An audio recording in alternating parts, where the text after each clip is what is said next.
Bueno, hermanos, entonces, nuevamente bienvenidos pues a este estudio de Hebreos.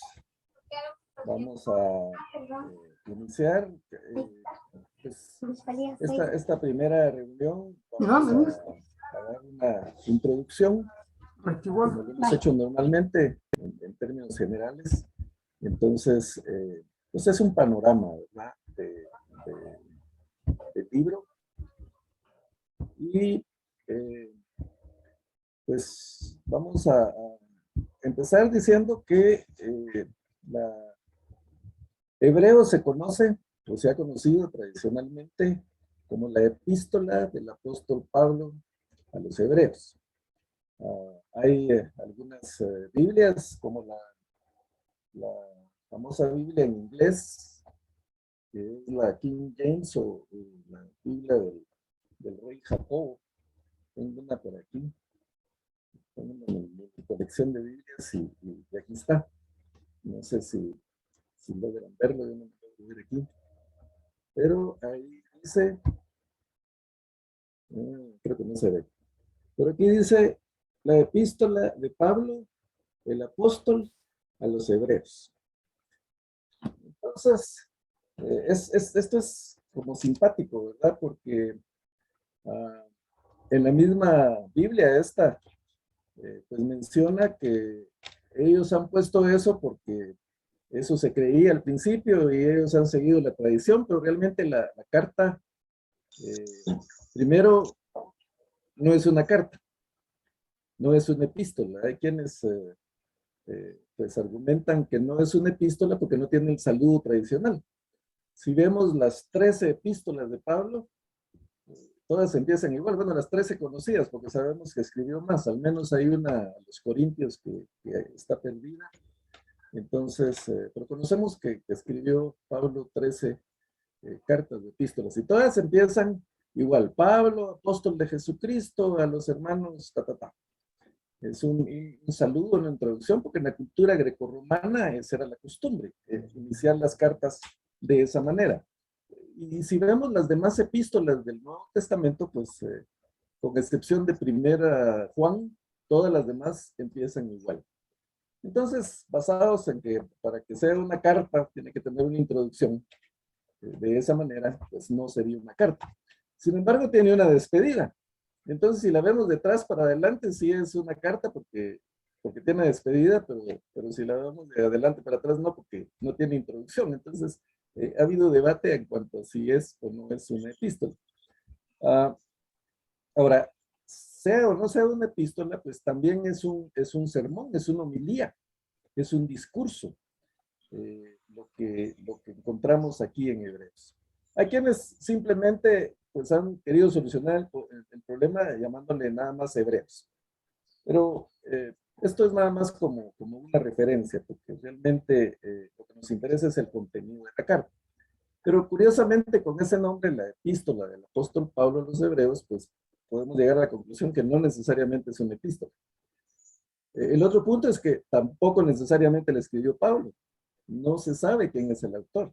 El autor es anónimo y pues hay muchas teorías en cuanto a quién le escribió y lo vamos a ir viendo un poquito en la medida que nos lo permite el tiempo.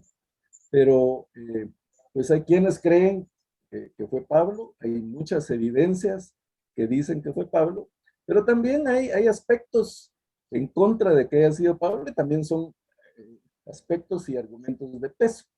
Entonces, pues también está en duda que sea escrita por el apóstol Pablo.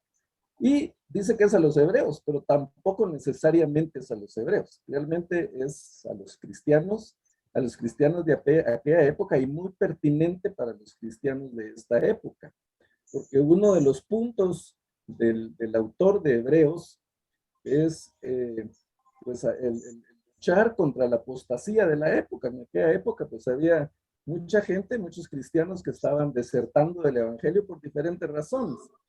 No sabemos exactamente la fecha en que se escribió, ese es otro punto. Entonces, hay quienes argumentan que se escribió en época de persecución, que la iglesia estaba sufriendo mucha persecución y por lo mismo, pues muchos cristianos estaban abandonando la fe.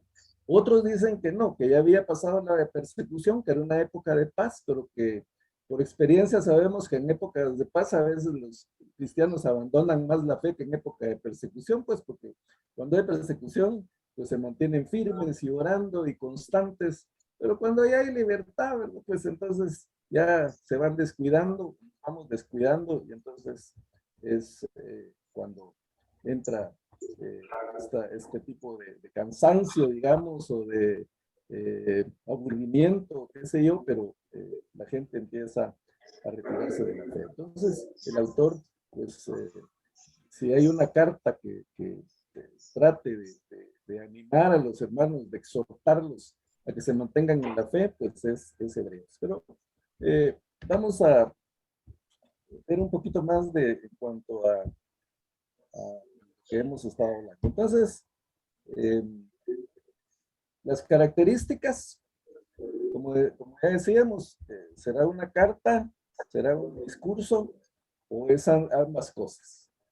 Eh, se empieza como un discurso, como un sermón, pero termina como una carta. Tiene una fuerte dosis de doctrina, de exhortación. Y esa es una de las cosas de las diferencias con los escritos de Pablo. Pablo, pues, escribe mucho de doctrina y generalmente al final de sus cartas tiene la exhortación. En Hebreos va la doctrina y a la par va la exhortación, constantemente.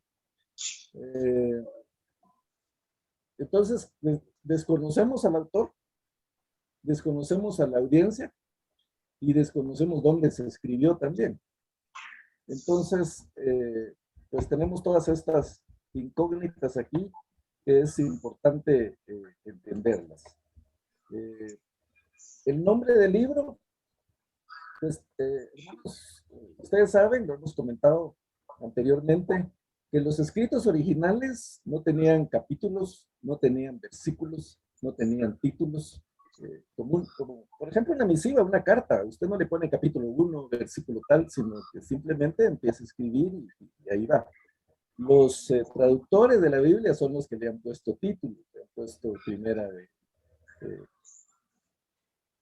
Corintios, segunda de Corintios, o en este caso, pues algunos que le han puesto la epístola del apóstol Pablo a los Hebreos, pero ese es un título que se ha agregado, que no está en los escritos originales. Entonces, por esa razón es que pues tenemos esta confusiones, podríamos decir que es importante. La fe, vamos a ver adelante, pues es importante, es un tema importante, pero no juega un papel único de justicia, sino es un elemento clave para vivir la vida cristiana, para vivir una vida cristiana, una vida íntegra y para ser fieles al Señor. Entonces, pues era una o es un escrito anónimo para nosotros, pero para los que lo recibieron, no, ellos sabían perfectamente quién les había escrito. Porque vemos dentro de la carta que el escritor, el autor, había compartido con ellos, conocía muchos de los detalles y de las oraciones. En el capítulo 13 dice, oren para que yo pueda volver a estar con ustedes. El autor se identifica como un amigo de Timoteo, porque dice, bueno, ya Timoteo está libre, ya salió de la cárcel, y también saluda a los de Italia, ¿verdad? No es ninguno de los líderes que ha pastoreado a sus destinatarios y demuestra amplio conocimiento del griego y del Antiguo Testamento. Hay múltiples alusiones que evidencian una mente saturada de la palabra de Dios. Bueno, vemos en este libro, en este epístola, en esta carta, en este sermón, vemos una cultura muy fuerte del escritor. Era una persona con mucho conocimiento del Antiguo Testamento. Cabe mencionar, mis hermanos, que en esta época, pues los cristianos no tenían el acceso a la palabra de Dios como la tenemos nosotros. Nosotros tenemos cualquier cantidad de versiones, tenemos Biblias escritas, ahora las tenemos en los aparatos electrónicos, pero en la antigüedad los primeros cristianos no tenían acceso a las escrituras. Las escrituras se guardaban en la sinagoga, lo que era pues la Torá y la ley y los profetas. Y pues también estos escritos de los apóstoles se guardaban ahí en las sinagogas, no se podían reproducir. Recordemos que todas las reproducciones de las escrituras eran a mano por los escribas, no de imprenta. La imprenta pues, se inventó muy cerca de la Reforma. Y por eso, después de la Reforma, pues empezó la emisión de Biblias, y una de las cosas por las que Lutero luchó es que la Biblia pues fuera traducida y toda la gente tuviera acceso a las escrituras. Pero antes de eso no había, y mucho menos en la época de los apóstoles. Eh, Simplemente las personas memorizaban los pasajes del Antiguo Testamento, porque, por ejemplo, los salmos se cantaban en las sinagogas, los dichos de los profetas pues también se decían en las sinagogas. Entonces el autor de Hebreos pues apela a la memoria de los que están escuchando. Por eso se cree que es a los hebreos, porque hablan mucho del Antiguo Testamento. Utiliza la Septuaginta, que fue una traducción al griego, la primera traducción al griego, y esta pues surgió en Alejandría. Entonces, ese es otro de los aspectos por los que se cree que no fue Pablo, ¿verdad? Porque si el autor usó las Septuagintas, que era que no dominaba el hebreo, porque la Septuaginta tiene algunas diferencias con los escritos originales hebreos, tiene algunos, eh, podríamos decir, errores de traducción al griego. Y el autor, cuando menciona los pasajes del Antiguo Testamento, pues son pasajes sacados de la Septuaginta. Pero bueno, eh, lo que sí sabemos es que la persona que lo escribió era muy culto, tenía amplio conocimiento de las escrituras, era un excelente orador, tenía muy buena dicción, escogió las palabras cuidadosamente, la forma en que presenta las frases es una forma literaria muy, muy completa, muy poética. Pasajes como el que dice la fe, la certeza de lo que se espera, la convicción de lo que no se ve, es un idioma refinado. Incluso en la traducción lo podemos ver, y en el original pues era mucho más notorio. Entonces, por todas esas características se han pues, mencionado algunos nombres que pudieron haber escrito hebreos. Uno de ellos es Apolos. Y, por ejemplo, Martín Lutero estaba convencido de que el que había escrito Hebreos era Apolos. Recordemos que Apolos era un judío de Alejandría, o sea, era una persona muy culto, era un poderoso orador, fue incluso un poco, eh, pues, no sé, arrebatado tal vez porque leemos ahí en la Biblia que Priscila y Aquila, cuando leyeron su mensaje tan, tan, tan fuerte, pero tal vez un poco agresivo, podríamos decir, o atrevido, ellos lo jalaron y lo empezaron a instruir en las escrituras, Priscila y Aquila. Pero definitivamente era una persona muy culta, con mucho conocimiento, y pues que tenía un mensaje poderoso. ¿Por qué no Apolos? Porque, por ejemplo, Clemente de Alejandría, un teólogo de la época, del año 200 más o menos, después de Cristo, no lo menciona. Y siendo Clemente de Alejandría y Apolos de Alejandría, pues tendría que mencionarlo. Sin embargo, Clemente le atribuye la epístola a Pablo. Otro posible escritor fue Bernabé. También recordemos que Bernabé era de Chipre, era con mucho conocimiento de las escrituras, y entonces también fue amigo de Timoteo. Muchas características que apuntan a Bernabé. Otros dicen que fue Lucas. El estilo de la carta tiene mucho estilo de la escritura de Lucas. También Lucas tenía mucho conocimiento, también conocía a Timoteo. Hay quienes dicen que fue Pablo, pero que Lucas fue el que le escribió la carta, o sea, él le ayudó a escribir y la arregló. Podría haber sido Silas. Silas era un asistente de Pablo, ¿verdad? Y al final, pues, yo creo que por el que más se inclina la mayoría es por Pablo. Pero hay aspectos, por ejemplo, en capítulo 2 y versículo 3, dice ahí el autor de Hebreos, dice: esta salvación anunciada primeramente por el Señor nos fue confirmada por los que la oyeron. O sea, él está diciendo ahí que él no oyó directamente el mensaje de Jesucristo, sino que lo oyó ya de segunda generación, de los apóstoles que la oyeron. No como cuando Juan dice de lo que hemos visto, lo que somos testigos, lo que hemos oído, en donde hemos estado, de eso les hablamos, porque él había estado con Jesucristo. En cambio, el autor de Hebreos dice, pues nos transmitieron eso. Y también dice, pues los que lo transmitieron, pues lo hicieron con señales y milagros, como que él no pasó por eso. Y pues ahí descartaría automáticamente a Pablo, porque Pablo sí hizo señales y milagros, descartaría a Bernabé. Entonces es un poquito complicado el saber quién fue. Pablo sí fue muy cercano a Timoteo, también estuvo en Italia.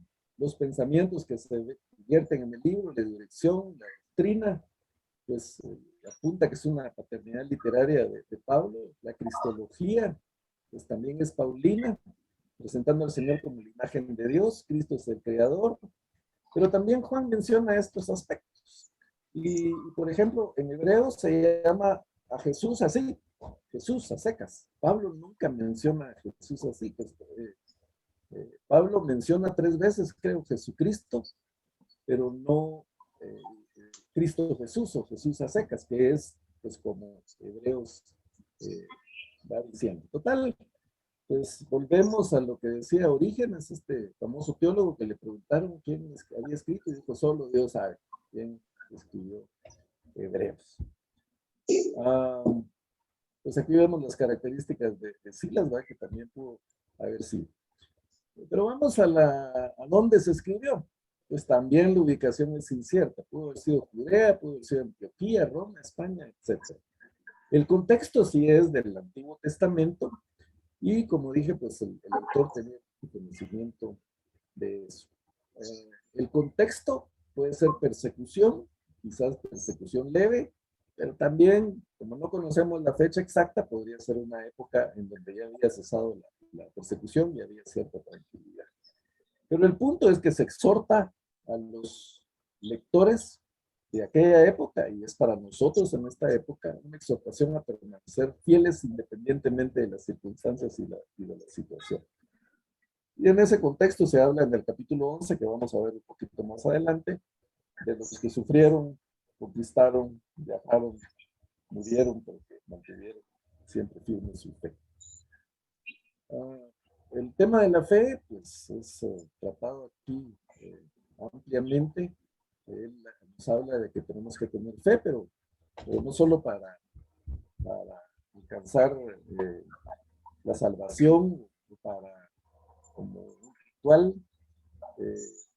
tampoco no es un pacto que se da por los ángeles, sino que ahora el Hijo de Dios, el creador de todo, del resplandor de la nos llama a tener fe para perseverar y para ser fieles.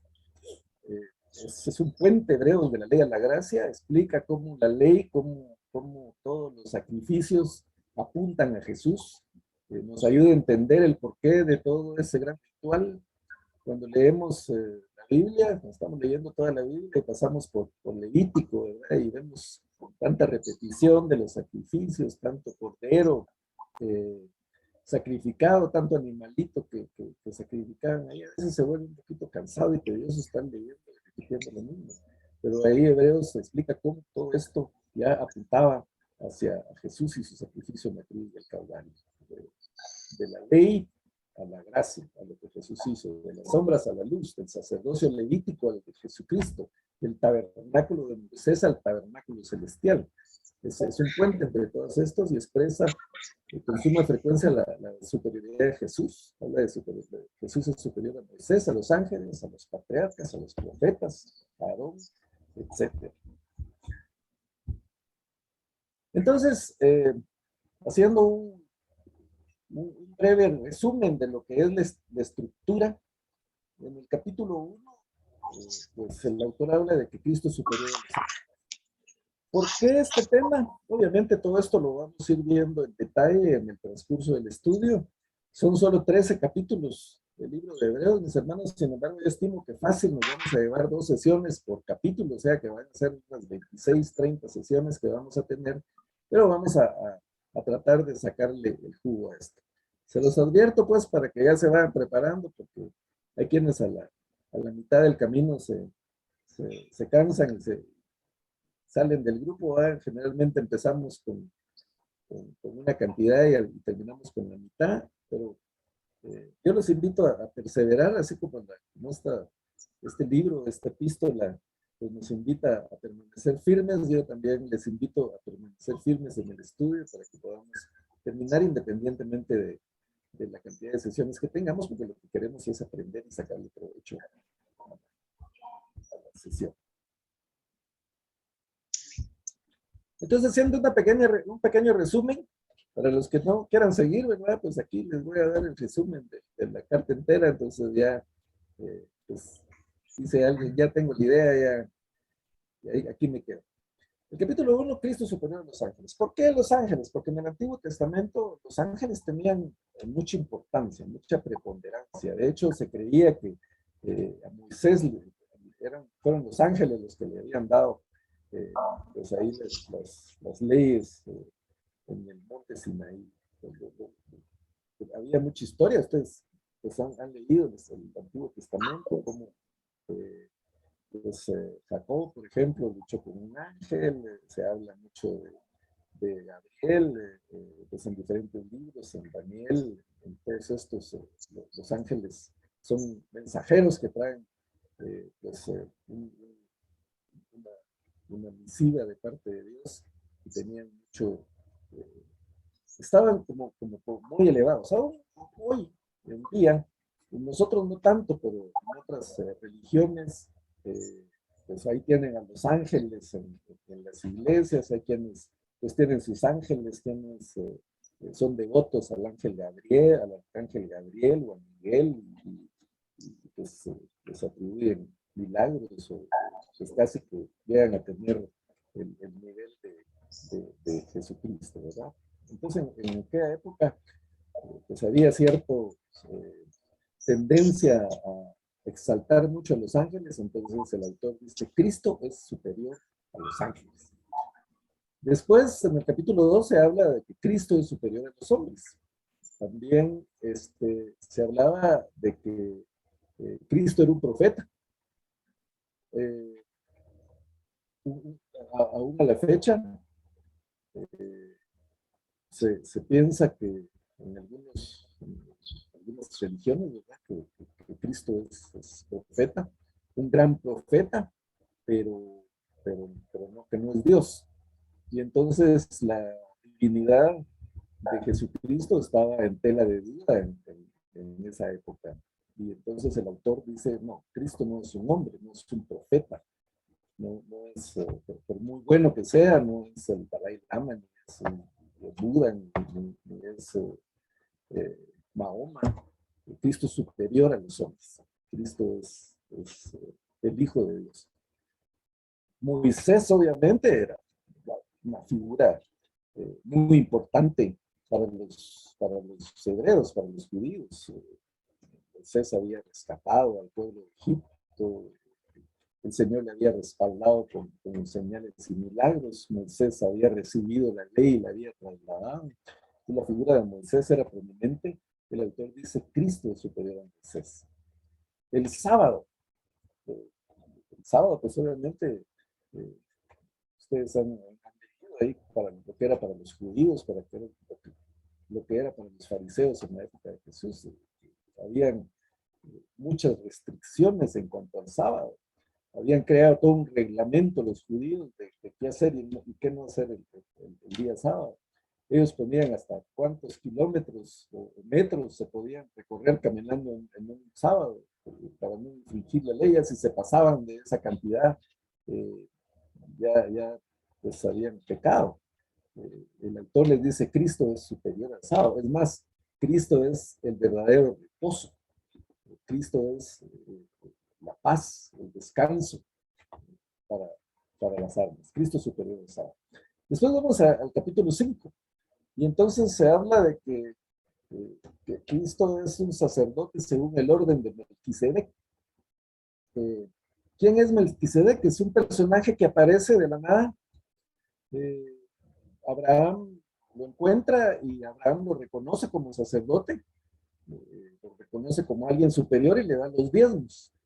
Y después desaparece. No se sabe de dónde salió, no tiene principio ni fin. ¿Qué significa eso? Pues que Cristo es un sacerdote eterno, que no tiene principio ni fin. Eso quiere decir que es un sacerdote según el orden de Melquisedec, un sacerdocio eterno. El capítulo 6 habla de los rudimentos, de que exhorta a los que están escuchando a crecer espiritualmente, a no seguir con los mismos rudimentos de siempre. Pues como dice Pablo, a comer carne y a dejar de estar bebiendo leche, ¿verdad? Hay que crecer espiritualmente y el autor exhorta a ese crecimiento, porque eso es lo que nos mantiene en la fe, mis hermanos. ¿Por qué abandonan algunos la fe? ¿Por qué la apostasía? Porque no están firmes en lo que saben, no avanzan en su conocimiento, no leen la palabra, no la estudian. Doy gracias a Dios y me entusiasma estar aquí con 30 y pico de personas que quieren aprender, porque quieren permanecer firmes en su fe. Y eso solo se logra a través del conocimiento de la palabra del Señor, porque el conocimiento de la palabra del Señor es lo que nos acerca a Dios y la intimidad con Dios es importante para permanecer firmes en la fe. Entonces, este capítulo 6 habla de eso, de no permanecer en los rudimentos, de crecer, de buscar un crecimiento en todo nivel en la vida cristiana. El capítulo 7 dice que Cristo es superior al sacerdocio levita. ¿Cómo era el sacerdocio levita? Pues que tenían que presentar la ovejita, el cabrito, los palominos, el buey, sacrificarlo cada vez que había un pecado. El mismo sacerdote tenía que presentar sacrificio por sus pecados, porque era un pecador. Y todos los días se estaban presentando cientos, miles de sacrificios por los pecados de todo el mundo. El sacrificio de Cristo fue superior al sacerdocio levita porque pues es un sacrificio completo que fue una vez y para siempre y que no necesita pues estar presentando ya más animalitos porque Cristo no tiene que presentar un cabrito por sus pecados, no es un sacerdote común y corriente, porque Él es el que se ha sacrificado.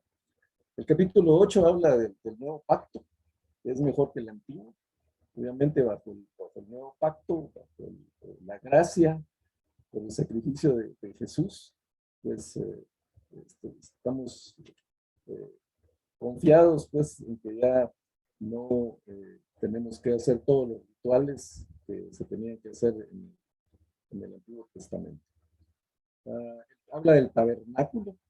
El tabernáculo que tenían los judíos era un tabernáculo temporal.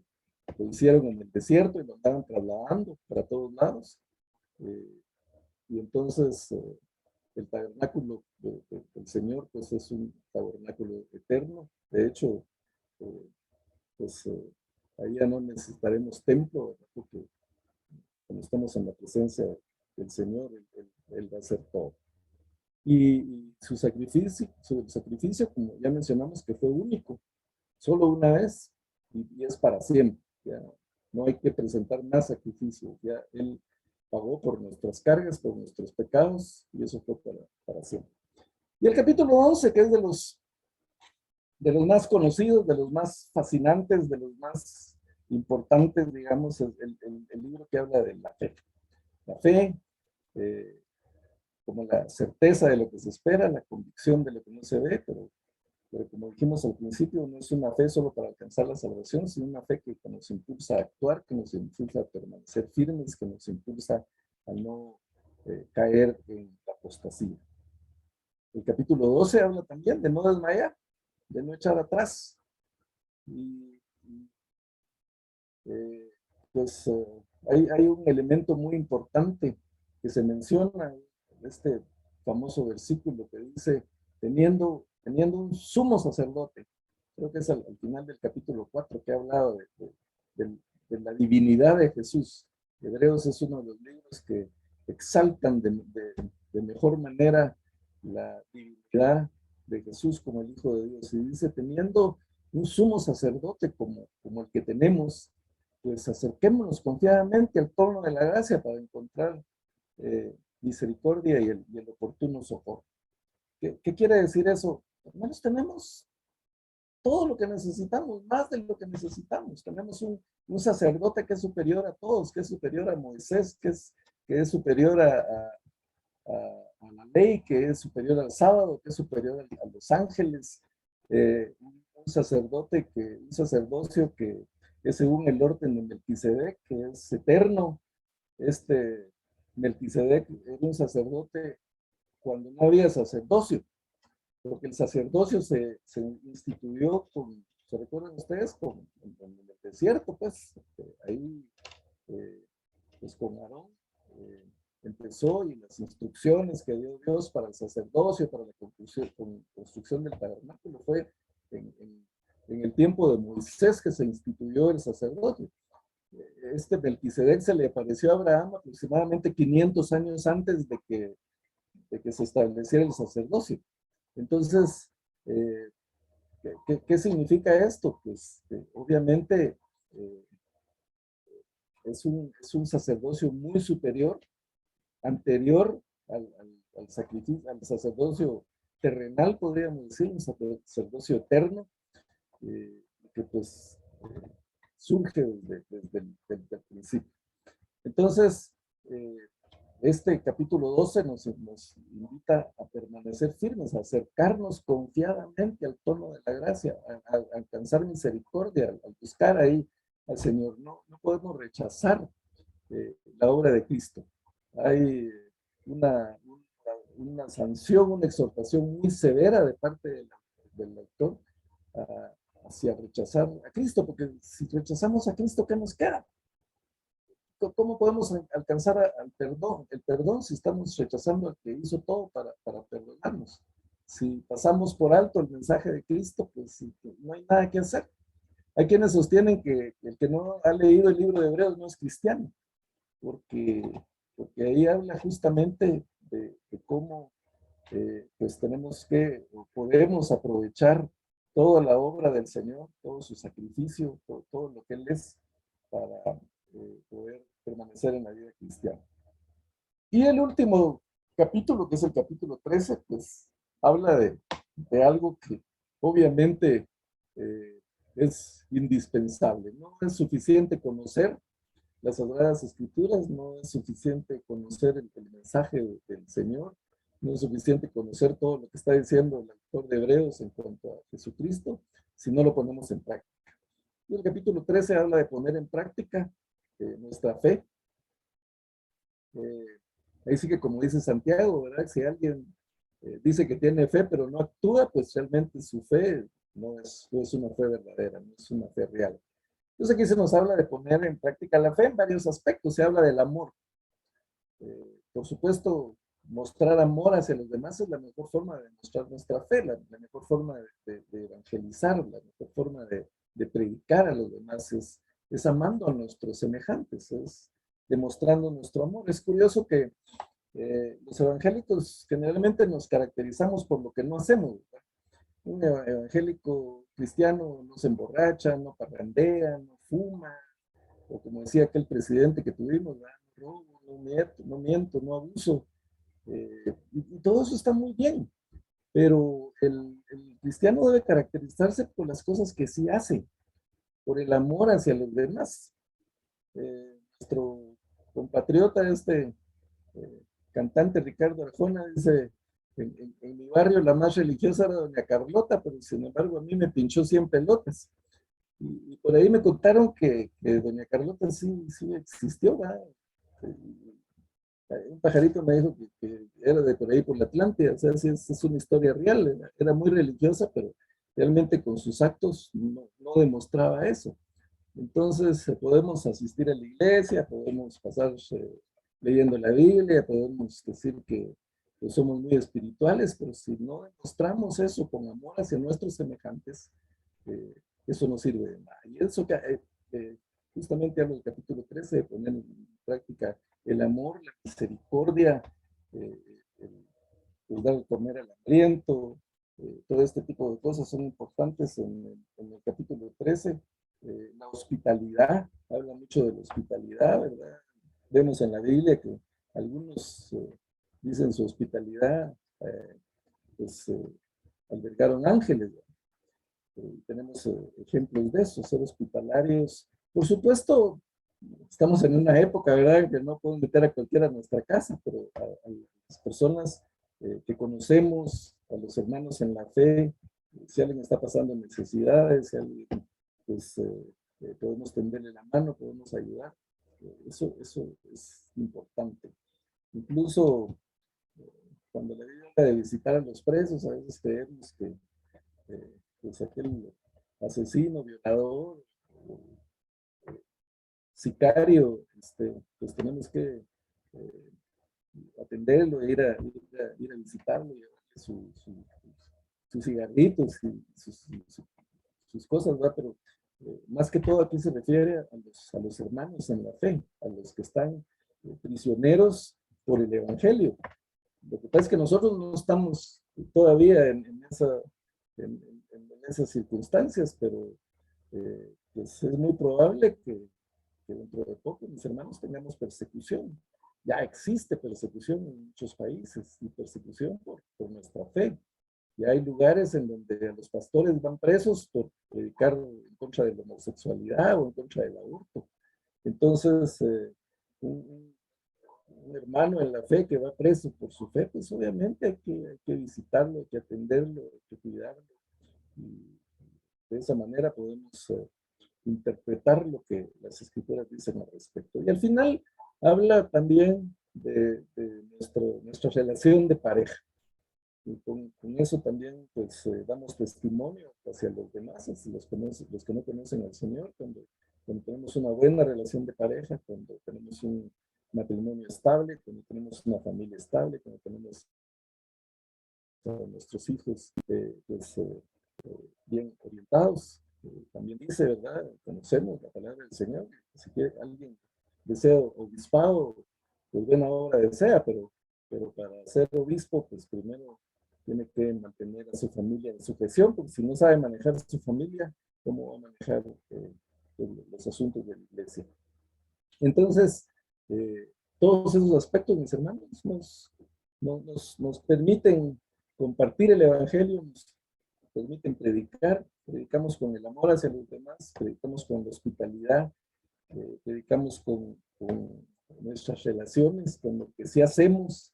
Está bien que no hagamos muchas cosas, pero es más importante que nos conozcan por lo que hacemos, que digan, bueno, esa iglesia sí aman al, al prójimo, si ven por el necesitado, si comparten, si ayudan, pues, tienen buenas familias, se noten las familias, porque ¿para qué vamos a andar predicando, evangelizando y llegamos en la casa y como aquella serie de televisión, ¿verdad? De la familia Peluche, que en público son la familia perfecta, pero ya escondidas están tirando los platos ahí en la cocina. Entonces, poner en práctica, mis hermanos, lo que sabemos, lo que conocemos, la palabra del Señor, pues obviamente es de lo más importante, nuestro testimonio. Y también habla de nuestra adoración. El capítulo 13 también habla de que para poner en práctica nuestra fe es importante la adoración, sacrificio y alabanza, es importante la obediencia, también habla de la obediencia a nuestros líderes, a nuestros pastores, aunque pone un requisito, ¿verdad? Imiten, imiten a sus pastores y los resultados son buenos. Eh, Habla de evaluar la vida de los pastores, los resultados de su trabajo, y entonces si los resultados son buenos, hay que imitarlos, porque sabemos pues que también hay muchos líderes, muchos pastores pues no dan un buen testimonio, entonces pues no vamos a estar imitando hemos hablado también de los falsos profetas, ¿verdad? Que nos confunden con algunas doctrinas. Entonces, tenemos que tener cuidado con eso. Pero en términos generales, respetar el trabajo de nuestros líderes, de nuestros pastores, honrarlos y obedecerlos, ¿verdad? En la obediencia a nuestra iglesia, a nuestra congregación, a nuestros líderes, pues es importante también como testimonio de nuestra fe. Bueno, en términos generales, eso es el libro de Hebreos. Ya dijimos que vamos a estar estudiando en detalle todo este tipo de cosas, pero el punto clave, mis hermanos, es lo que mencionamos. Si desechamos a Cristo, si desechamos al que es superior a los ángeles, al que es superior a Moisés, al que es superior a los hombres, al que es superior al sábado, si desechamos al que es superior al sacerdocio, si rechazamos al que es un sacerdote eterno, que es superior al tabernáculo de Moisés, que es superior a todos los sacrificios y que hizo todo esto por nosotros, por nuestros pecados, por amor a nosotros, y lo rechazamos, pues, ¿qué nos queda? ¿A quién vamos a recurrir? ¿Quién nos va a perdonar nuestros pecados? Es importante porque tremenda cosa es caer en manos del Dios vivo, y rechazar al Hijo es rechazar al Padre.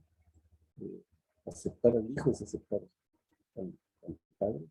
Entonces, pues yo creo que nos da una gran lección este libro, por llamarlo así, esta epístola, este mensaje, esta exhortación, este sermón. No importa quién lo escribió, en realidad eso es irrelevante. Lo importante es que lo inspiró el Espíritu Santo. Eso es lo que debemos de tener en cuenta. El Espíritu Santo usó a muchos autores, no usó a uno. Hay muchos autores de la Biblia, de todo tipo de personas, ¿verdad? Ahí hay pescadores, hay cobradores de impuestos, hay este, reyes, hay pues de todo. Y el escritor, pues es nada más una herramienta en las manos del Espíritu Santo, quien nos habla a través de la escritura, quien nos habla a través de la epístola, carta, sermón de los hebreos, es el Espíritu Santo. Y por eso está ahí. Al principio se dudó de la canonicidad de Hebreos, y se dudó de la canonicidad porque uno de los requisitos para aceptarlo dentro del canon era saber quién lo había escrito. Pero después de analizar el contenido y ver que realmente eh, hay mucha evidencia de que quien está dictando esta carta es el Espíritu Santo. X escritor, pudo haber sido a Pablo, pudo haber sido a Bernabé, pudo haber sido a Silas, pudo haber sido a Apolos. Hay quienes dicen también que incluso Priscila le escribió, ¿verdad? Eh, pero hay por ahí un aspecto en donde el autor usa un sufijo masculino para referirse a él mismo, entonces por esa razón se descarta Priscila, porque Priscila también reunía muchos de los requisitos que reúne el autor de Hebreos. Pero independientemente de quién haya sido, lo importante y lo que debemos de saber y tener claro es que es el Espíritu Santo hablándonos a través de un escritor X que fue inspirado para que todo este mensaje llegara a nosotros.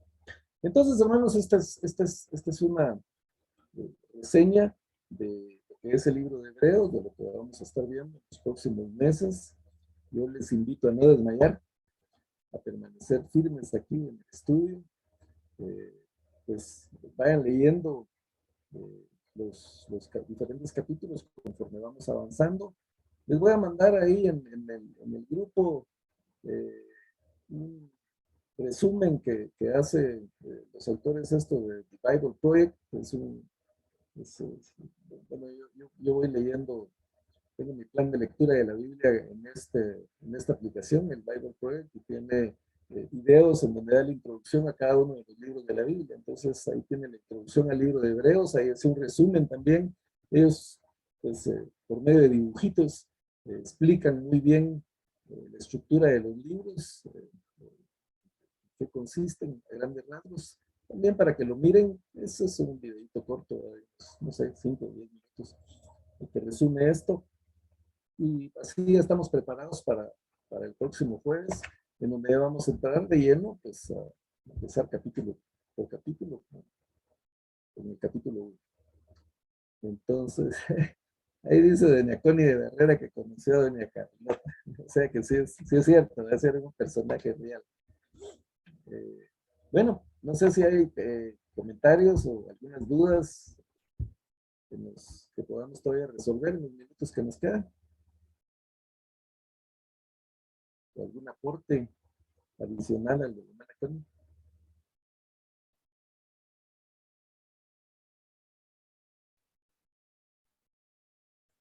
Ahora sí, sin pena pueden abrir sus micrófonos, los cerramos al principio para evitar interrupciones, pero pueden hablar. Buenas noches, hermano Buenas Walter. noches, licenciado.